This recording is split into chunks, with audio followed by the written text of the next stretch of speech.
দারাপ থেকে এলাম ইয়াকসামে। সিকিমের প্রথম রাজধানী, ঐতিহাসিক এবং প্রাকৃতিক সৌন্দর্যে পরিপূর্ণ।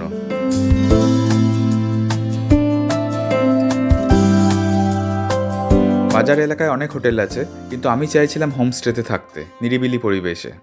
তাই বাজার থেকে 1.5 কিলোমিটার দূরে হেলিপ্যাড গ্রাউন্ডের কাছে এই হোমস্টেতে এলাম।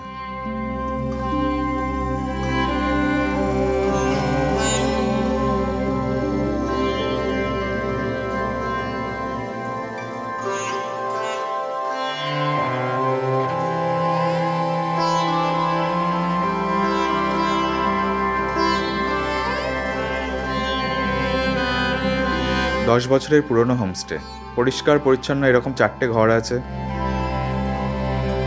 খরচ 1200 টাকা মাথা পিছু, জলখাবার আর রাত্রের খাবার সহ।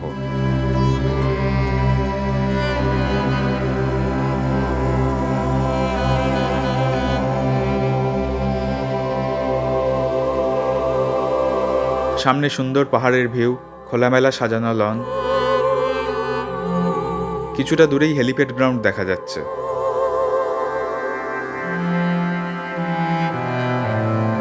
হোমস্টের সামনে থেকে কাঞ্চনজঙ্ঘা বেস ক্যাম্প, গোয়েচালা, জংরি প্রভৃতি ট্রেকের ট্রেল শুরু হচ্ছে। এইগুলো সেই ট্রেকেরই বাহন।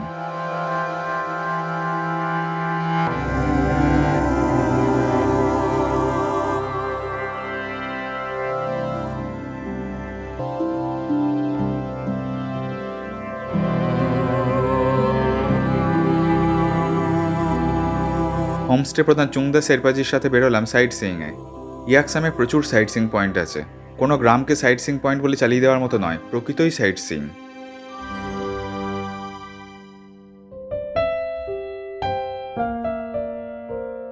কাথাক লেক সিকিমের সুন্দরতম লেকগুলির মধ্যে একটি। গাছপালা, ঘরবাড়ি, পতাকা আর মেঘসজ্জিত আকাশের প্রতিফলন এর সৌন্দর্যকে বহুগুণ বাড়িয়ে দিয়েছে। এপ্রিলের পর এর জলস্তর আরও বেড়ে যায়। এই লেকের জল দিয়ে সিকিমের প্রথম রাজার অভিষেক হয়।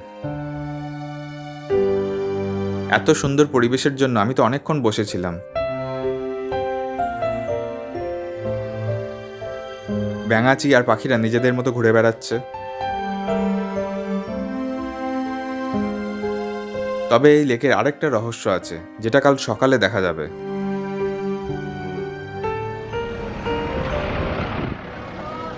লেকের কাছে আছে কাথাক মনেস্ট্রি।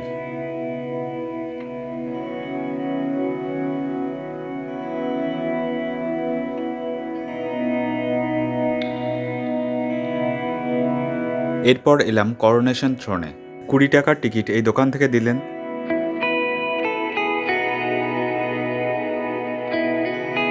মনেস্ট্রি এখন বন্ধ আছে।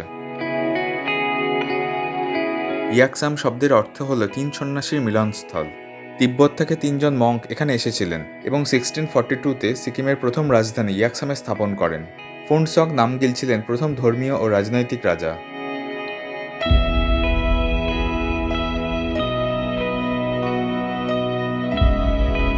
পাথর আর মাটি দিয়ে তৈরি 3 সন্ন্যাসীর এই বেদির নামই করোনেশন থ্রোন।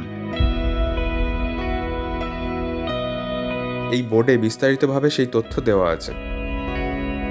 আরও জানার আগ্রহ থাকলে চুংদাজির সাথে কথা বলতে পারেন। অনেক জ্ঞান ওনার এই বিষয়ে। চুংদাজি বার্ডিং আর ট্রেকিংয়ের ব্যবস্থাও করেন, তাই ওনাকে দিনের বেলায় সব দিন পাওয়া যায় না।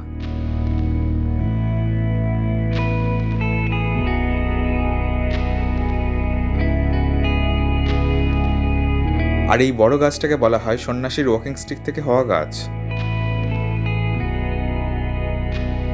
সামনে পাথরে সন্ন্যাসীর পায়ের ছাপ আছে বলে বিশ্বাস করেন বৌদ্ধরা।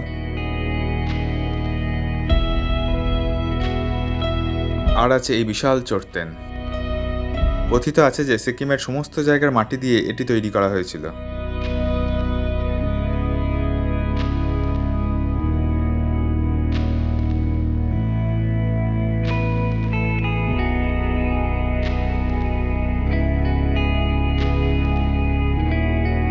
গাছপালার মধ্যে খুব সুন্দর পরিবেশ।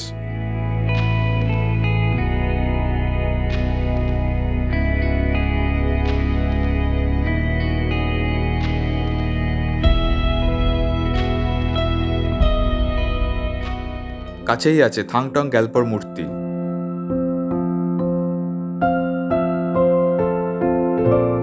এনার প্রধান পরিচয় ইনি একজন ইঞ্জিনিয়ার। লোহার শিকল দিয়ে প্রচুর ব্রিজ তৈরি করেছেন। আরও বিস্তারিতভাবে এই বোর্ডে লেখা আছে।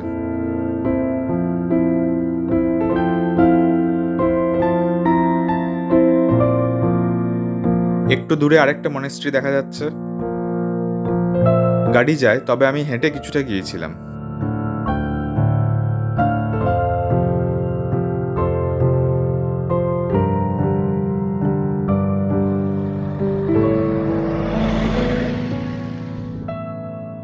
আঠেরোটি বিশাল আকারের মানেলাখাং বা প্রার্থনা চক্র। এত বড় আর এত সংখ্যক প্রার্থনা চক্র সিকিমের আর কোথাও সম্ভবত নেই।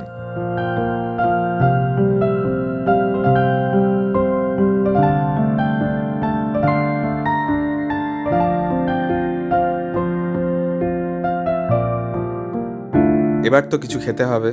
এলাম এখানকার বিখ্যাত গুপ্তা রেস্টুরেন্টে। যেহেতু ট্রেকের জন্য প্রচুর বিদেশি আসেন, তাই ইয়াকসামে বহু রকম খাবারের বহু ধরনের রেস্টুরেন্ট আছে। গুপ্তা রেস্টুরেন্টে বিখ্যাত হলো টিবিটিয়ান ব্রেড উইথ ইয়াক চিজ, কিন্তু ফেব্রুয়ারিতে ইয়াক চিজ পাওয়া যায় না, তাই আমি নিলাম এগ টিনটুক। নুডলসের মতোই খেতে, হাতে বানানো চ্যাপ্টা আকৃতির। নিউ জলপাইগুড়ি থেকে ইয়াকসাম 150 কিলোমিটার, গাড়ি ভাড়া 5,500 টাকা। এখান থেকে পেলিং 35 কিলোমিটার, দারাব 27 কিলোমিটার আর গ্যাংটক 124 কিলোমিটার দূরে অবস্থিত।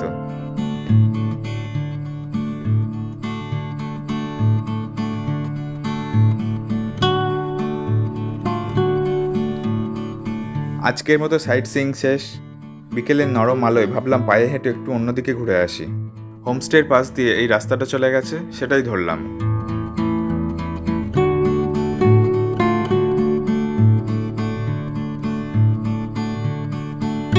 এখান থেকে 4 কিলোমিটার গিয়ে দুবদি মনেস্ট্রি ঘুরে আবার বাজারে নামা যায়।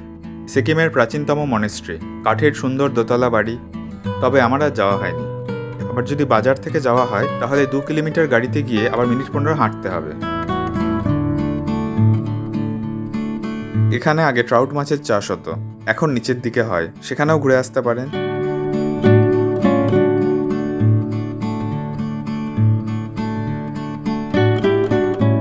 আরেকটা বিখ্যাত মনেস্ট্রি হলো তাসিডিং মনেস্ট্রি। ইয়াকসাম থেকে গাড়িতে ঘুরে আসতে পারেন, 24 কিলোমিটার দূরত্ব।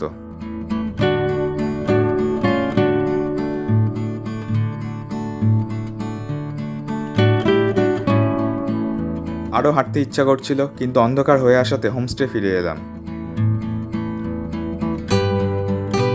সন্ধ্যায় পরিবারের সবার সাথে পরিচয় হলো। বেশ সুন্দর পরিবার। ইনি হলেন সবথেকে ছোট সদস্য।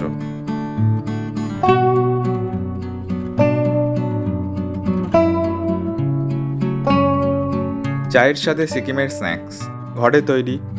এটা তো বেশ ভালো খেতে।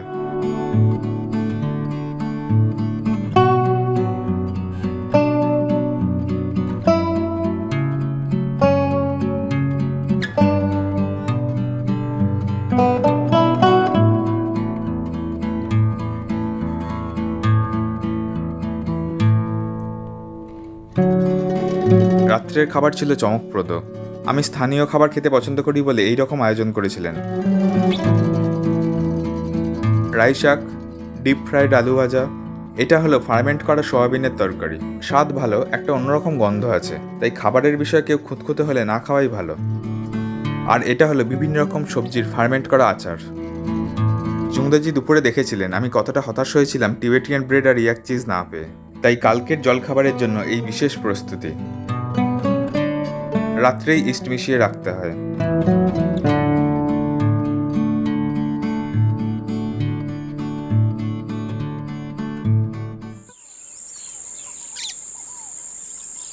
ঘুম থেকে উঠে দেখলাম সকাল একেবারে ঝকঝক করছে। প্রায় ছুটেই এলাম হেলিপ্যাডে। চারিদিকের পরিবেশও খুব সুন্দর। কাবরু সাউথ চকমক করছে।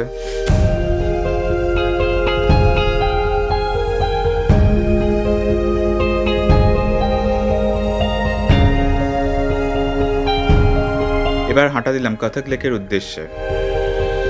গাছে ছাওয়া উপত্যকার সুন্দর রাস্তা।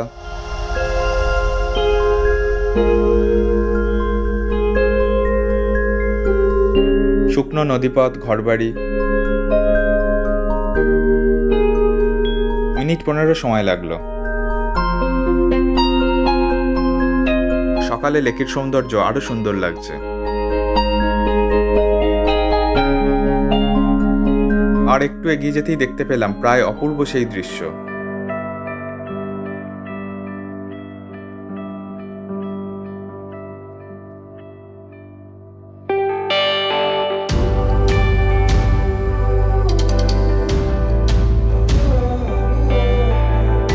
লেকের জলে মাউন্ট কাব্রুর স্বচ্ছ প্রতিফলন।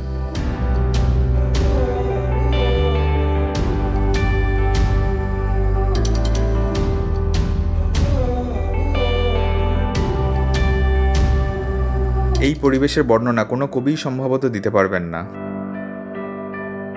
ভারতে একমাত্র মুলখারকা লেকেই দেখা যায় কাঞ্চনজঙ্ঘার প্রতিফলন, আর এখানে কথক লেকে দেখলাম এই তুষার শৃঙ্গের প্রতিফলন।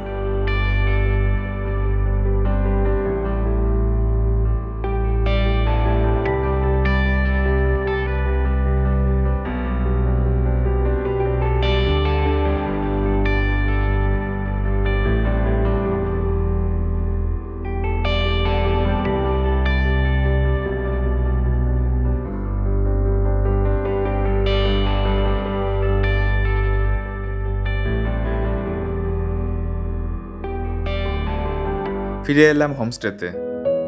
জলখাবারের প্রস্তুতি চলছে এখন। এই হলো টিবেটিয়ান ব্রেড, বেশ নরম।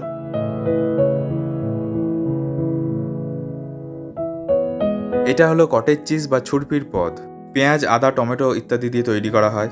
ইয়াকের চিজ তো এখন পাওয়া যায় না, তাই গরুর দুধের চিজ।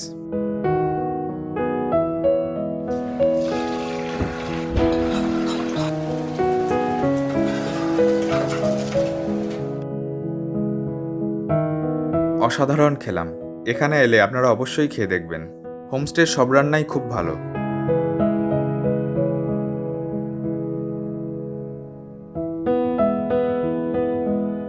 এবার পা দিলাম পৃথিবী বিখ্যাত সেই ট্রেলে।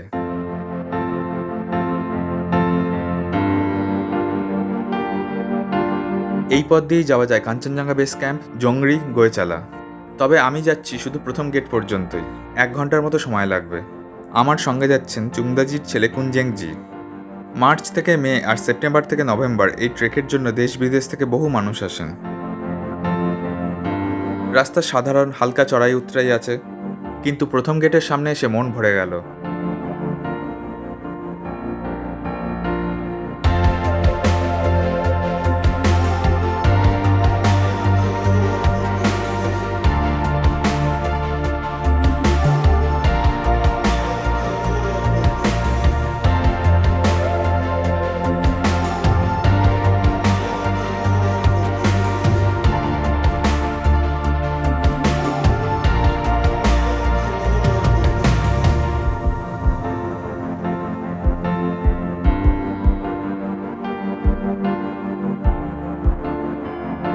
জলের এত আওয়াজ যে খুব কাছে না এলে কথাও শোনা যাচ্ছে না একে অপরের।